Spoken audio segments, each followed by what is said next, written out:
Hey folks, I'm now going live from my phone. I don't know what's going on with Wirecast. I was trying to do it from my laptop, which is much easier, but I'm going to do it from my phone. So I'm going to post this in the chats and everything and tweet this out. This is very weird, but Wirecast will not let me broadcast, which is very, very strange and interesting. I don't know what's going on here. Let me just tweet this out. Sorry, folks. This is very, very annoying. Very, very annoying indeed. But yeah, let me just put this in the chat. So annoying, so annoying.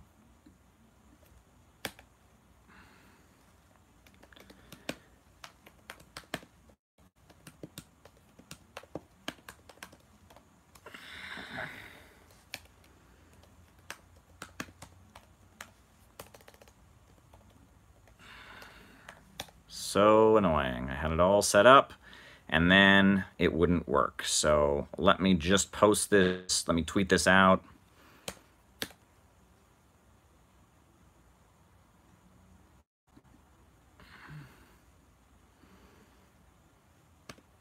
What's new, folks? Shout out to everyone who's joining us. I'm just trying to let everyone know what's going on. Very frustrating. Every time I would open Wirecast, it would do this. I don't know what is going on, but yeah, hang tight. Make sure that all your friends who are going to watch this know about the new location. I'll get it out on Twitter. But yes, that's very weird. Every time I got into Wirecast, every time I opened it, it would then start a new thing. It would just, you know, crash, and then I'd have to start all over again. Very, very frustrating. Hello, Felicity. Shout out to Felicity. I know I've been looking half at my phone and half at Twitter while I try to retweet out the new live location. So frustrating. Kinky. Well, good to see you, Kinky. My pleasure. What else is new? What else is new, folks? So I wanted to talk about a few things. We don't have a huge amount of time here. I wanted to talk about a few things, one of which is what's going on with Marzia Hashemi. Now, I don't know if everyone here knows about that situation, but for those who don't, I'm going to talk about it. If you've been following my social media lately, I'm going to talk about that. But let me get you in a better spot here so I don't have to keep holding this and it's still. How's that, folks? Do you like the view there? Here, I'll duck down a little bit. There we are. So, Marzia Hashemi. This is a woman, and I've actually met her a number of times when I was in Iran. She's one of the main anchors for Press TV, the English language network based in Iran. African-American woman, born in Louisiana, 59 years old, grandmother of 3, actually, and she was actually picked up by the FBI. And she was flying, she was in the country, she comes to the country about once a year to see her family. Coming back from Iran, she was in the USA. In the airport, FBI picked her up. No one heard from her for 48 hours. The FBI never told her why she was being picked up. She was just detained. So she's being held 48 hours. Finally, she's able to call her relatives. She calls her relatives. She tells them that she's in a special facility, by the FBI, not a regular prison. She's had her headscarf, her hijab ripped off. She's being denied halal food. She's being held by the FBI. Now, this all sounds really fantastic, but Google it. Mainstream media has even been forced to comment on this a little bit. So Marzia Hashemi is being held by the FBI. Lo and behold, we find out she's not charged with any crime. No charges, no criminal charges against her. She's being held as a witness. They want her to testify before a grand jury. And the order of her arrest by a federal judge even itself says that she is not charged with any crime. This is shocking. This is just absolutely shocking. So Marzia Hashemi is charged, is being held, being forced to testify before a grand jury. No charges against her. She's being held, she has a federal prison number, but she's not in the standard federal prison. She's in some kind of special facility where the FBI has been holding her. This is intense stuff. She's a journalist and a documentarian.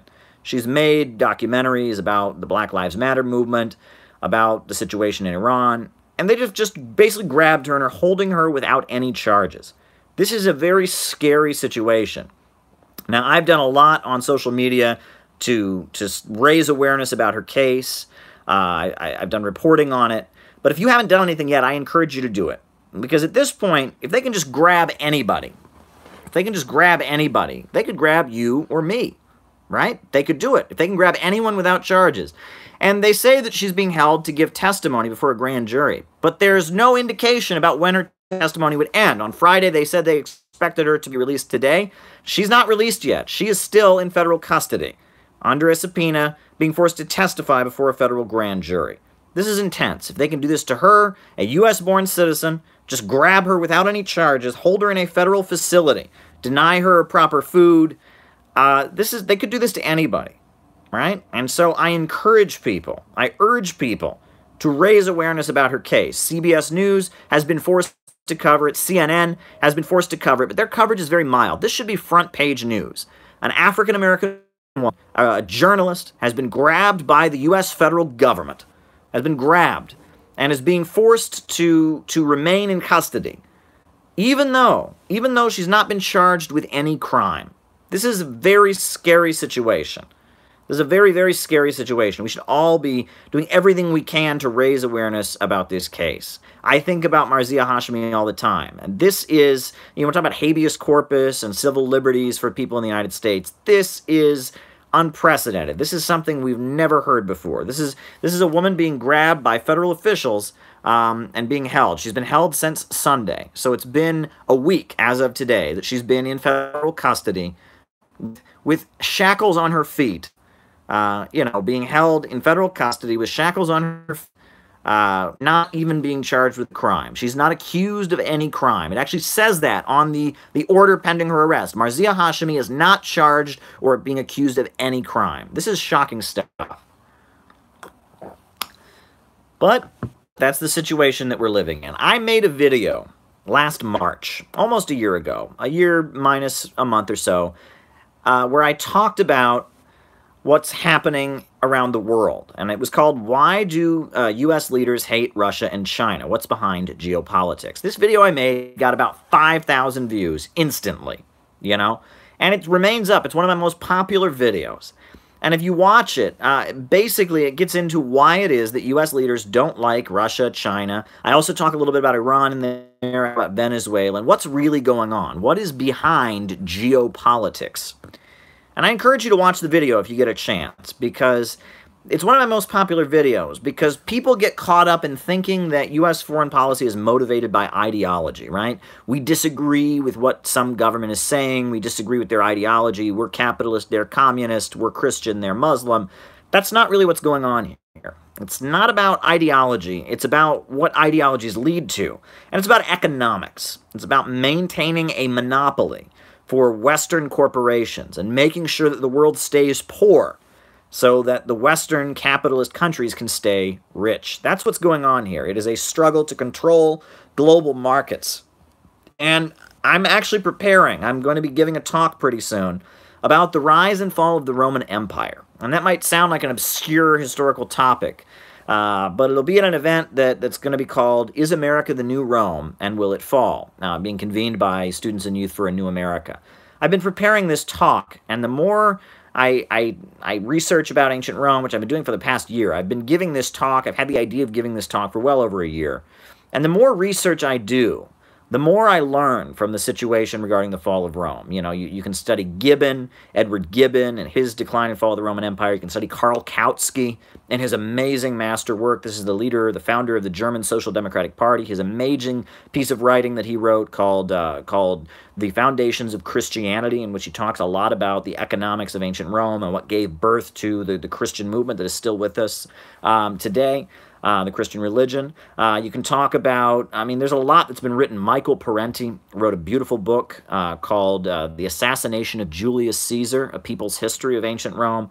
There's a lot of amazing scholarship about Rome, why it fell. There's stuff by Michael Hudson, for example. He wrote extensively about it. A lot of great scholarship, but if you read it, and if you understand why Rome fell, for economic and material reasons, not spiritual reasons, not because of the lead in the water, and not because of, homosexuality or stuff that you read. There's all kinds of, interpretations out there. But if you look at the scholarship done by those who are based in materialism and understand economics and geopolitics, there's a lot that we can learn from about the fall of Rome. It says a lot about human civilization and how it works. I'm going to be giving this talk in New York City, and I really hope that folks come out and see this presentation. It'll be online afterwards, but it'll be much better to be there live in person because it's going to be very, very exciting. And there's going to be other folks. I know that some of the students are planning to play some music at that event. That's going to be exciting. I know that there's going to be a young woman here in New York City who's Haitian. She's going to be talking about the history of Haiti and the slave revolution of Haiti and the U.S. occupation of Haiti at various times and U.S. intervention in Haiti. It's going to be a great night. I know there's a young guy named Joe, a good friend of mine for a long time. He's going to be chairing. He's going to be, giving an introduction to what this student organization is about and how they're unique. It's going to be an exciting evening. So if you're in the New York City area or you're able to get here, I would encourage you to come out on February 2nd for this exciting evening of socialist education. Is America the new Rome, and will it fall? It's going to be an exciting night. And, I haven't been doing a lot of lives because I've been preparing for that. It's a lot of preparation I've been putting into my presentation on that. But it's been very exciting. But a lot of things are going on now in the world, right? Geopolitics is becoming more intense. The federal government is shut down at this point. The U.S. federal government is shut down. Why is the U.S. federal government shut down? Well, Trump wants to build a big, huge, giant wall between the United States and Mexico, and the Democrats are determined not to let Trump build that huge, giant wall between the United States and Mexico. Now, I'm not for Trump's big, giant wall between the USA and Mexico. Not for it at all. I think it's really dumb. It's playing up, fear of immigrants, bigotry, but at the same time, compared to all kinds of things that Republican presidents have done in the past, like invading Iraq, like passing anti-labor legislation, by getting rid of food stamps, it's really not the worst thing. And I wonder why this issue is what the Democrats have decided to fight over. The Democrats, who used to just roll over and take it and let the Republicans do whatever they want, who actually supported a lot of the more awful things that Republicans have done, like invading and destroying Iraq and Afghanistan, like, putting sanctions on countries. Why is this the issue that the Democrats have suddenly learned to fight over? Why is this the issue? I'll tell you why it is. And in order to understand it, you have to understand a book written by Karl Marx.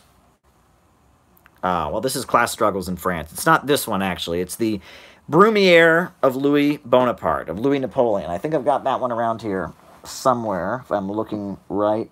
But if you can understand what Karl Marx wrote about the rise of Louis Bonaparte, you can understand that when there is a crisis of capitalism, when the economy isn't functioning in the right way, when there's unemployment, well, there's not unemployment right now, but there is a falling rate of profit, when wages are dropping, when it's getting harder and harder, when the market is glutted with products that cannot be sold. The 18th Brumaire of Louis Bonaparte, or Louis Napoleon, this pamphlet written by Marx, is about how the French ruling class was facing a crisis, right?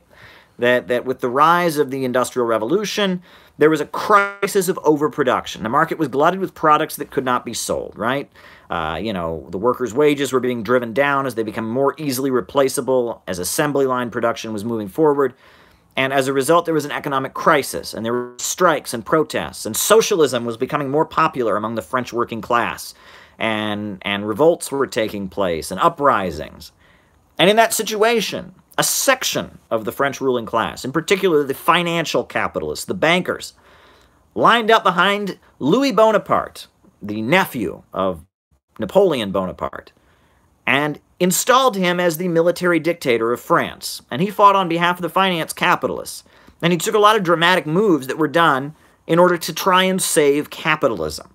Right? Louis Bonaparte, for example, he created an 8-hour workday for factory workers. He built hospitals for low-income workers. He also, what did he do? He locked up a lot of people that were getting in his way and opposing him. He built a lot of infrastructure and railroads. But why was he doing this? Well, the aim was to save capitalism. In order to prevent some kind of insurrection, in order to bring back stability, in order to make the capitalist market function more efficiently, one section of the ruling class, this section grouped around Louis Bonaparte, calling themselves the Party of Order and aligned with the finance capitalists, rolled into power in France with their coup d'etat and began taking dramatic measures with the hope of restoring order. And the industrial capitalists, the factory owners, they hated it, and they hated him, and they were protesting against him, and he locked a lot of them up, and he repressed a lot of capitalists. But he also repressed the revolutionaries, and the labor unionists, and the communists, and the socialists in France. So what was going on? Was this a revolution? Was Louis Bonaparte fighting for the people? No. Louis Bonaparte was a Bonapartist. He was fighting for one section of the ruling class, hoping to preserve order as capitalism became less and less stable. Now, Etatist says, is he the FDR of the 19th century? You could say that. FDR was also a Bonapartist. Adolf Hitler was also a Bonapartist, right? And that Bonapartism is what the ruling class does. It's what they do when there is a crisis. The sections of the ruling class begin to fight among each other. And one section tries to utilize the state apparatus in order to try and resolve the crisis. And there are different forms of it. Roosevelt was a very progressive Bonapartist. He aligned with the labor unions and the labor movement and social democracy. He created a lot of progressive reforms in order to try and hold off the crisis. Adolf Hitler was a right-wing Bonapartist, a fascist Bonapartist, and he murdered all kinds of communists and set up concentration camps and eventually carried out the Holocaust. Why? In an attempt to save capitalism and to prevent a revolution and to bring stability back, right? And that there were divisions within the ruling class of Germany, divisions within the ruling class of the United States. There was a crisis, and one section of the ruling class tried to seize control of the government in order to resolve the crisis. And in the United States right now, there are different sections of the ruling class that are struggling against each other in the hopes of resolving the crisis. And there are disagreements about how to relate to Russia, how to relate to China, how to relate to Iran, how to relate to Israel. These struggles are going on. There are different factions that are moving against each other.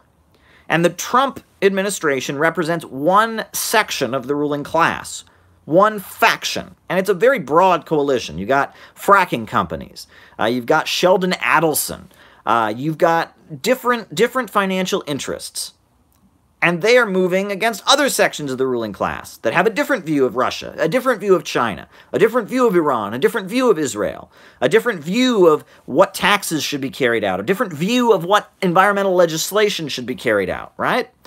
And that this is a struggle within the ruling class, and that Trump represents one section of America's ruling class struggling against the other sections of the ruling class, in the hope that one section can take power and use the state to restore order. That's basically what happens in capitalist society. When the economy is going good, when society is stable, you tend to have, what Ronald Reagan talked about, where they said, we're all friends after 6, right? The ruling class, they have disagreements among themselves, but overall, society is stable. Overall, they have the same basic goals, and they just move forward. However, when there's a crisis, when there's a falling rate of profit, when there's a danger of them being pushed off the global stage by an alternative rising on the global economy, then you get Bonapartist struggles that emerge within the ruling class. This is the nature of a capitalist crisis. And there are different forms of Bonapartism, different alliances are made, and Bonapartism not only applies, let me add, it not only applies to disagreements among the capitalist interests, but it also applies to disagreements within the state apparatus itself. Different wings of the military, different wings of the intelligence community, different policing agencies have different agendas. But on that note, I must go. So I wish you all the best. Have a good evening. But remember, free Marzia Hashemi. She's on our minds. We're all thinking of Marzieh. My best wishes to everybody. Sorry I had to cut this short and